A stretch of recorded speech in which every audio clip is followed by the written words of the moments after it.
नमस्कार दोस्तों, आप देख रहे हैं दर्पण जीएस, जहां तैयारी नहीं सिलेक्शन की स्ट्रेटजी बनती है। कॉम्पिटिटिव एग्जाम के मॉडर्न हिस्ट्री के ये प्रश्न आपके लिए बहुत ही महत्वपूर्ण है। आज हम बात करेंगे रॉलेट एक्ट क्यों लगाया गया था, जलियांवाला बाग मैसेकर क्यों हुआ, रविन्द्रनाथ टैगोर ने नाइटहुड क्यों छोड़ा और उधम सिंह ने माइकल और डायर को क्यों मारा। इन सभी टॉपिक से एग्जाम में बार बार प्रश्न पूछे जाते हैं, इसलिए वीडियो के अंत तक जरूर देखें। इंपॉर्टेंट टॉपिक आज का ये बहुत ही इंपॉर्टेंट टॉपिक है। रॉलेट एक्ट भारत में लागू किया गया था, बताइए इसका आंसर क्या होगा। रॉलेट एक्ट भारत में लागू किया गया था, कब लागू किया गया था रॉलेट एक्ट, आंसर इसका बताइए। बिल्कुल सही कि 1919 में। रॉलेट एक्ट कब लागू किया गया था? 1919 में। तो आंसर इसका क्या हो जाएगा? बी नंबर, सन 1919 में। देखिए रॉलेट एक्ट के संदर्भ में हम समझते हैं। ये रॉलेट एक्ट 1917 में एक कमिटी बनी थी, किनकी अध्यक्षता में? सिडनी रॉलेट की अध्यक्षता में। सिडनी रॉलेट के अध्यक्षता में एक कमेटी बनी थी और ये कमेटी के जो सुझाव था, उस सुझाव के आधार पर कहलाया रॉलेट एक्ट। इन्हीं के सुझाव, जो इन्होंने जो सुझाव दिया, कहलाया रॉलेट एक्ट।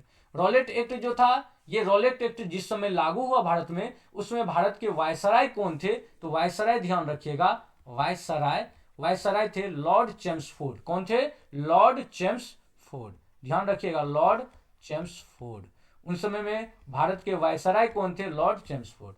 रॉलेट एक्ट की क्या थी? इसमें कहा गया था कि बिना वकील, ध्यान रखिएगा, बिना वकील, फेमस लाइन है, बिना वकील, बिना अपील, बिना वकील, बिना अपील और बिना दलील, बिना दलील, बिना वकील, बिना अपील और बिना दलील का कानून कहा गया इसे। इसमें कहा गया जिसको चाहे, जब तक चाहे, बिना मुकदमा चलाए जेल में भेजा रखा जा सकता था। इसलिए इस कानून को बिना वकील, बिना अपील और बिना दलील, ध्यान रखिएगा, ये क्या कहा गया? बिना वकील, बिना अपील और बिना दलील का कानून कहा गया। और इसी को ध्यान में रखते हुए महात्मा गांधी ने एक आंदोलन चलाया। महात्मा गांधी ने आंदोलन चलाया। उन्होंने आंदोलन के लिए 3 मंच का इस्तेमाल किया। होम रूल लीग का, होम रूल लीग, खिलाफत आंदोलन जो उस समय में था, खिलाफत आंदोलन काफी ज्यादा बढ़ रहा था, और तीसरा सत्याग्रह सभा। इन 3 चीजों का इन्होंने इस्तेमाल करने का प्रयास किया। इसका परिणाम, रॉलेट एक्ट का परिणाम क्या हुआ? रॉलेट एक्ट का परिणाम हुआ कि यहां पर अगर हम देखें रॉलेट एक्ट का परिणाम, तो अंग्रेज के विरुद्ध एक बहुत बड़ा जन आंदोलन की चिंगारी हुई। महात्मा गांधी ने इस विरोध के एक्ट में थे और उन्होंने बड़े पैमाना पर इस एक्ट के विरोध आंदोलन का आह्वान किया और डेट निश्चित किया, 6 अप्रैल 1919। ध्यान रखिएगा, 6 अप्रैल 1919 को डेट निश्चित किया गया। लेकिन महात्मा गांधी, लाला लाजपत राय जैसे व्यक्ति को पंजाब में घुसने नहीं दिया गया। इससे पंजाब में बहुत ज्यादा हिंसा भड़क उठी। फिर आया 10 अप्रैल 1919 का डेट। 10 अप्रैल 1919 को वहां एक नेता थे जिनका नाम था डॉक्टर सत्यपाल, डॉक्टर सत्यपाल और सैफुद्दीन किचलू, और सैफुद्दीन किचलू, ये दोनों वहां के बहुत सर्वमान्य नेता थे। इन दोनों को गिरफ्तार कर लिया गया और जैसे ही इन दोनों को गिरफ्तार किया गया, तो 13 अप्रैल 1919, ध्यान रखिएगा, 13 अप्रैल 1919 का डेट हुआ, जिस दिन जलियांवाला बाग में सभी लोग एक जगह इकट्ठा होकर के जो है आंदोलन करने की बात कही गई। और उसी दिन बहुत बड़ा क्या हुआ? मैसेकर हुआ। तो इससे क्या हुआ कि ये जो डेट है, रॉलेट एक्ट बहुत ही इंपॉर्टेंट है, यहां से प्रश्न पूछा जाएगा पक्का ही। रॉलेट एक्ट भारत में कब लागू किया गया था? सन 1919 में। ध्यान रखिएगा, आंसर इसका क्या होगा? सन 1919 में। इंपॉर्टेंट प्रश्न है, रॉलेट एक्ट का कॉन्सेप्चुअल है पूरी तरह से, ध्यान रखिएगा। रॉलेट एक्ट का भारतीय राष्ट्रीय कांग्रेस ने विरोध किया क्योंकि इसका लक्ष्य था, रॉलेट एक्ट का लक्ष्य क्या था? क्या रॉलेट एक्ट का लक्ष्य था बिल्कुल बिना वकील, बिना अपील और बिना दलील, तो यानी कि इसका लक्ष्य था वैयक्तिक स्वतंत्रता का को क्या करना? सीमित करना, ना कि भारतीय राष्ट्रीय कांग्रेस को प्रतिबंधित करने की या सांप्रदायिक प्रतिनिधित्व को विस्तृत करने की या देशद्रोह के आरोप में राष्ट्रीय नेताओं बंदी बना, ये नहीं था। बल्कि क्या था इसका? वैयक्तिक स्वतंत्रता को सीमित कर देना, जब तक चाहे व्यक्ति को जेल में रखा जा सकता था मुकदमा चलाए बिना। तो ये जो है, ये वैयक्तिक स्वतंत्रता को सीमित करता है, इसलिए इसका आंसर हो जाएगा ए नंबर। जलियांवाला बाग में प्रदर्शन के लिए क्यों लोग जमा हुए थे? बताइए, अभी हमने बताया है जलियांवाला बाग में प्रदर्शन के लिए लोग क्यों? गांधी जी और लाजपत राय की गिरफ्तारी के प्रति विरोध प्रदर्शन करने में? बिल्कुल नहीं। वैसाखी की प्रार्थना के लिए? नहीं। पंजाब सरकार के अमानवीय कार्यकलापों के प्रति विरोध प्रकट करने के लिए नहीं, बल्कि किसके लिए? किचलू और सत्यपाल को बंदी बनाने के विरोध में। आंसर क्या हो जाएगा? बी। देखिए जलियांवाला बाग हत्याकांड जो हुआ था, अगर हम उसे देखें, जलियांवाला बाग हत्याकांड किस दिन हुआ था? वैसाखी का दिन था। कौन सा दिन था? ये वैसाखी का दिन था। इसीलिए ये ऑप्शन दिया गया वैसाखी के प्रार्थना के लिए। नहीं, बिल्कुल नहीं। डॉक्टर सत्यपाल और सैफुद्दीन किचलू के गिरफ्तारी के विरोध में। देखिए इस समय सार्वजनिक सभा का आयोजन इसी के लिए किया गया था। इसमें क्या हुआ, इसके संदर्भ में एक दो पॉइंट ध्यान रखिएगा कि एक व्यक्ति थे जिनका नाम है, उस समय में जो थे वो थे ब्रिगेडियर, वहां के पंजाब के ब्रिगेडियर, ध्यान रखिएगा, ब्रिगेडियर। ब्रिगेडियर कौन थे? ब्रिगेडियर थे general Reginald, general Reginald Edward Harry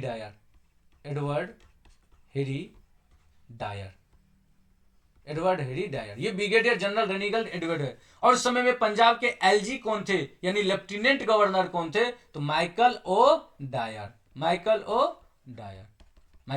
Dyer. देखिए general Reginald Edward Harry Dyer जो थे, वो उस समय में, ध्यान रखिएगा, ब्रिगेडियर थे। और उधम सिंह ने जो मारा था वो उसमें पंजाब के एलजी थे माइकल ओ डायर, उनकी हत्या किया था 1940 ईस्वी में। तो माइकल ओ डायर को ही मुख्यतः वो इसका दोषी मानता था। जब ये जलियांवाला बाग हत्याकांड हुआ तो इसके लिए एक कमेटी गठित की गई, जिस कमेटी का नाम था हंटर कमीशन। ध्यान रखिएगा, हंटर कमीशन में 3 भारतीय सदस्य भी थे। 3 भारतीय सदस्य का नाम जो है वह था, एक सीतलवार साहब थे। कौन थे? सीतलवार, CH सीतलवार। इसके अलावा पंडित जगत नारायण, और तीसरे थे साहिबजादा सुल्तान अहमद खान।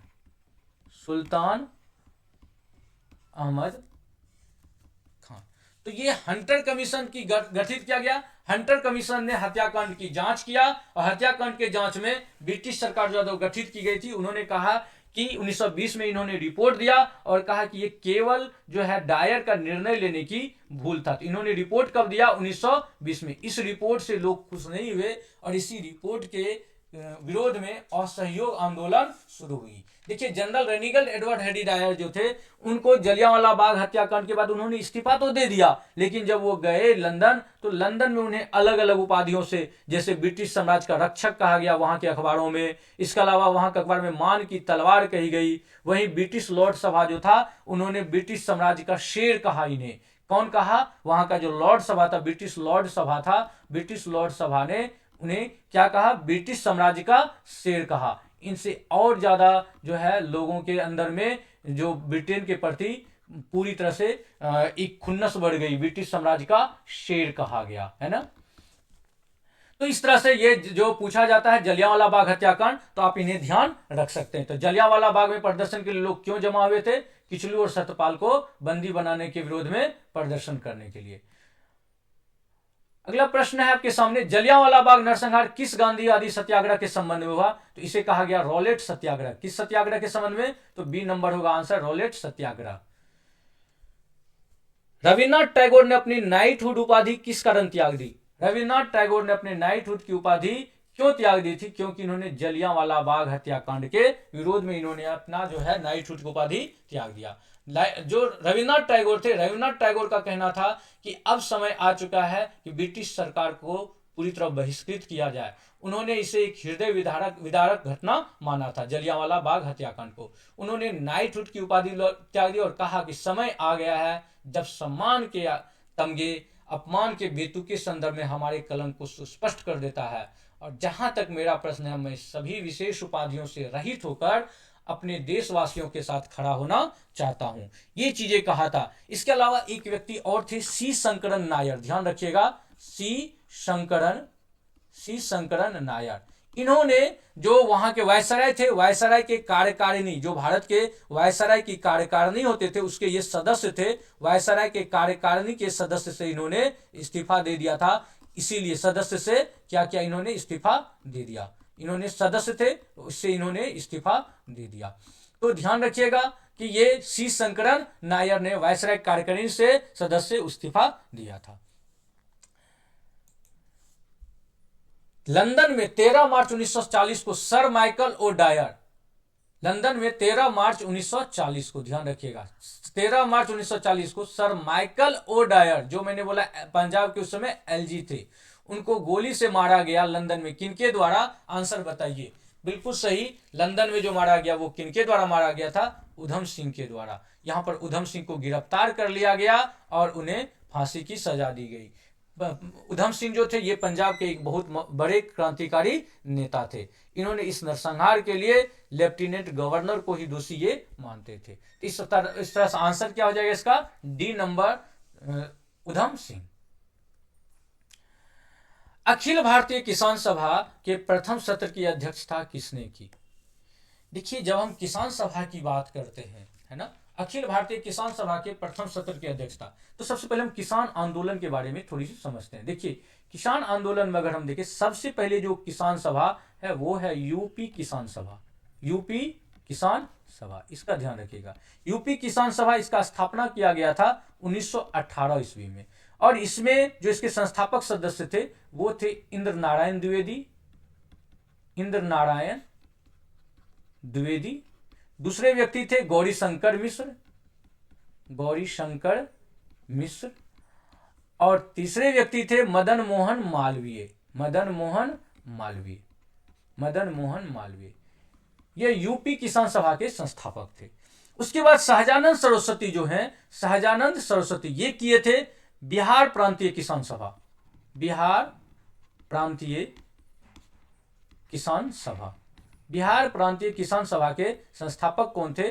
स्वामी सहजानंद या सहजानंद सरस्वती, स्वामी सहजानंद, स्वामी सहजानंद। अब देखिए, इन्होंने, इसके बाद अखिल भारतीय किसान कांग्रेस पहले स्थापना हुई, अखिल भारतीय, इसके बाद अखिल भारतीय किसान कांग्रेस, अखिल भारतीय किसान कांग्रेस।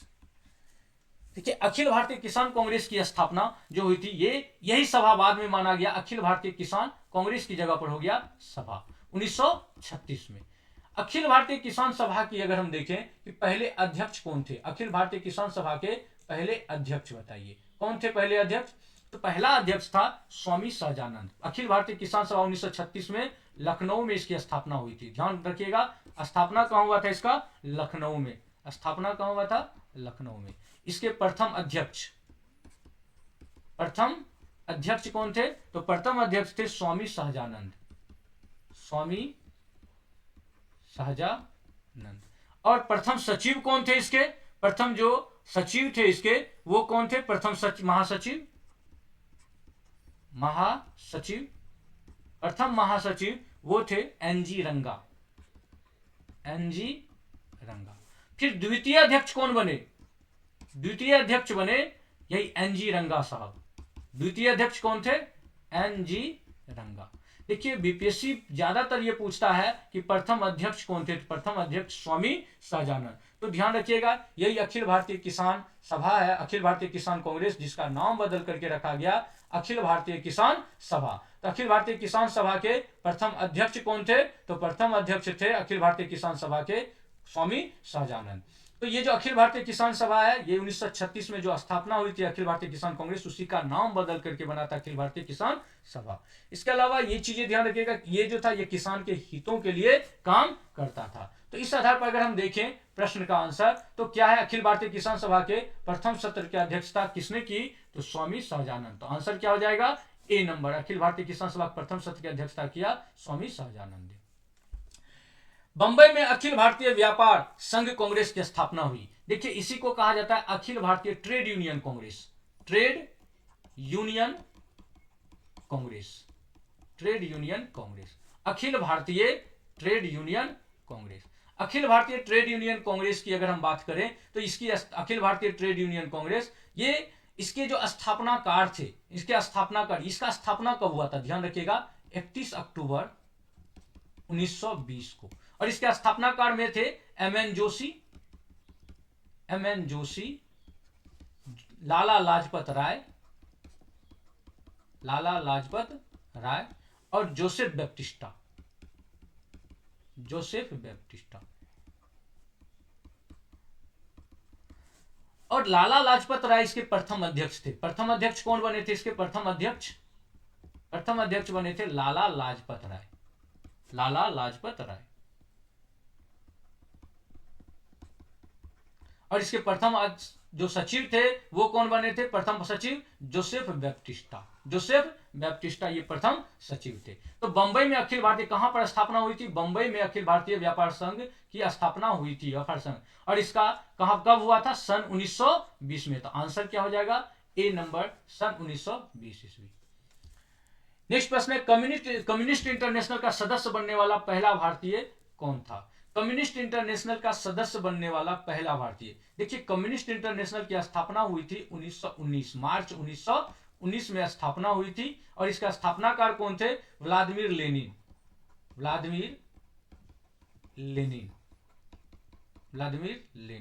और ये व्लादिमीर लेनिन जो थे ये बोल्शेविक पार्टी के थे। कौन से पार्टी के थे? बोल्शेविक पार्टी, जो रूसी पार्टी है बोल्शेविक पार्टी के थे व्लादिमीर लेनिन। ये व्लादिमीर लेनिन के द्वारा की गई। इन्हीं के आमंत्रण पर एमएन रॉय जो है मॉस्को गए और मॉस्को जाकर के वो कम्युनिस्ट इंटरनेशनल का सदस्य बने। तो कम्युनिस्ट इंटरनेशनल का सदस्य बनने वाले पहले भारतीय कौन थे? एमएन रॉय। तो आंसर हो जाएगा ए नंबर। अगर आप हमारे चैनल पर नए हैं तो हमारे चैनल को लाइक करें, सब्सक्राइब करें और साथ ही साथ अपने दोस्तों के साथ शेयर भी करिए और इसमें कमेंट भी करिए, ताकि मैं आपके लिए और सही वीडियो, अच्छे वीडियो बना करके लाऊं जो आपके एग्जाम में सिलेक्शन में काफ़ी ज़्यादा मदद करे। ध्यान रखिएगा, सिलेक्शन उसी का होता है जो स्ट्रक्चर तैयारी करता है। अगर यह क्लास उपयोगी लगा तो वीडियो को लाइक और दर्पण जीएस लाइक करिए, सब्सक्राइब करिए, कमेंट में लिखिए और दर्पण जीएस से जुड़े भी रहिए, क्योंकि यहाँ हम पढ़ते नहीं, एग्जाम जीतने की तैयारी करते हैं। अगली क्लास में मिलते हैं। जय हिंद।